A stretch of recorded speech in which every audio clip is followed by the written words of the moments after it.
बहुत अच्छा कायदा देशमुख साहब ने लाया था और सब ने दिल्ली भी भेजा हुआ है, लेकिन तब मोदी सरकार थी, उन्होंने कुछ नहीं किया।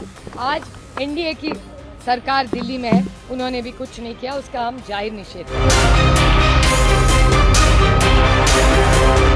करके मैं एकनाथ जी शिंदे को मैं गुजारिश करूंगा कि उन्होंने इसकी पहल करके केंद्र शासन से ये शक्ति कायदा मंजूर कर लेना चाहिए।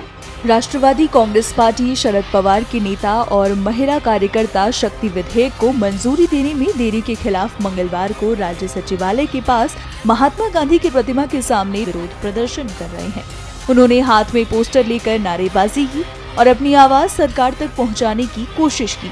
एनसीपी एससीपी सांसद सुप्रिया सुले और राष्ट्रवादी कांग्रेस पार्टी शरद पवार के नेता और पूर्व गृह मंत्री अनिल देशमुख मांग कर रहे हैं कि महाराष्ट्र विधानसभा द्वारा पारित शक्ति विधेयक को मंजूरी दी जाए, जिसमें बलात्कारियों के लिए मृत्यु दंड का प्रावधान है। बहुत दुख की बात है कि शक्ति कायदा जो उद्धव जी की सरकार, महाविकास आघाड़ी की सरकार थी, उसने देशमुख साहब ने ये बिल आगे लेके गए थे। उनके सुझाव बहुत अच्छे थे उस बिल में और उन्होंने ये प्रस्ताव किया था। और उसके बाद बंटी पाटिल जी कांग्रेस के वरिष्ठ नेता और मंत्री थे, इनके मिनिस्टर ऑफ स्टेट थे, तो सब ने मिलकर यह शक्ति कायदा लाया था। और सबसे बड़ी बात है कि एकनाथ शिंदे जी जो आज राज्य के मुख्यमंत्री है, वो भी उस कमेटी में थे। तो सबका सलाह लेके ये बहुत अच्छा कायदा देशमुख साहब ने लाया था और सब ने दिल्ली भी भेजा हुआ है, लेकिन तब मोदी सरकार थी, उन्होंने कुछ नहीं किया। आज एनडीए की सरकार दिल्ली में है, उन्होंने भी कुछ नहीं किया, उसका हम जाहिर निषेध करते हैं। आप इसको किस तरह से संसद में फॉलो अप करेंगी?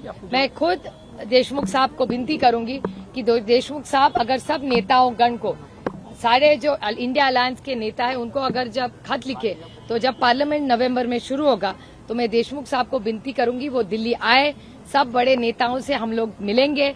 हम पवार साहब को विनती करेंगे कि इंडिया अलायंस की वो मीटिंग बुलाए, सबसे शक्ति कायदा के बारे में बात करे।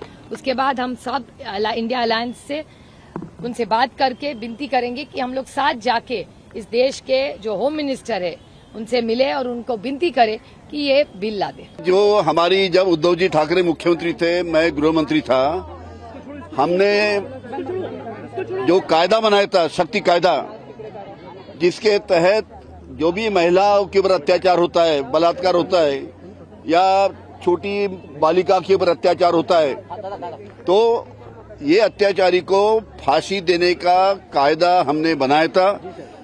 3 साल पहले हमने ये कायदा महाराष्ट्र शासन में पारित किया, विधानसभा विधान परिषद में पारित किया। उद्धव जी ठाकरे के नेतृत्व में हमने कैबिनेट में उसको मंजूरी दिया और कांग्रेस, राष्ट्रवादी, शिवसेना, इन्होंने हमने ये कायदा मंजूर करके केंद्र शासन को अंतिम मंजूरी के लिए भेजा।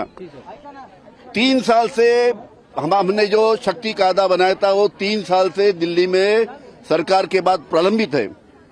उसके पर कोई भी कार्रवाई सरकार ने, केंद्र शासन ने नहीं की। करके हम बार बार देवेंद्र फडणवीस जो आज महाराष्ट्र के गृह मंत्री है, मैं माजी गृह मंत्री के नाते देवेंद्र फडणवीस जी को चिट्ठी लिखा हूं, विधानसभा में उनसे गुजारिश की कि केंद्र शासन में आपकी बीजेपी सरकार है, वहां पे आप उसमें पहल करके वो शक्ति कायदा मंजूर कीजिए ताकि इसकी इम्प्लीमेंटेशन महाराष्ट्र में कर सकेंगे। लेकिन देवेंद्र फडणवीस साहब को जोड़ तोड़ की राजनीति से, अपने विरोधियों को ईडी सीबीआई के झूठे इल्जाम में फंसाने से फुर्सत नहीं है।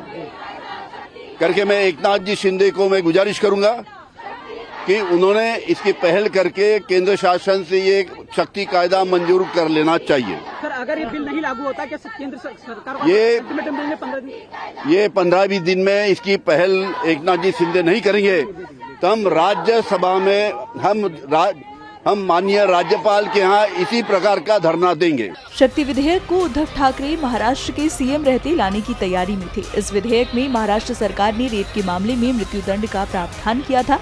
साथ ही महिलाओं पर एसिड अटैक और नाबालिग बच्चियों के यौन शोषण पर भी कड़े दंड के प्रावधान किए गए थे।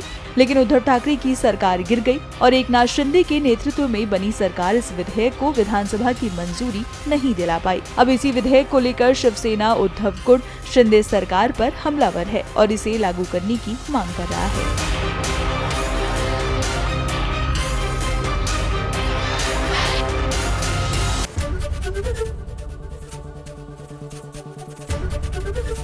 एबीपी गंगा, खबर आपकी, जुबान आपकी।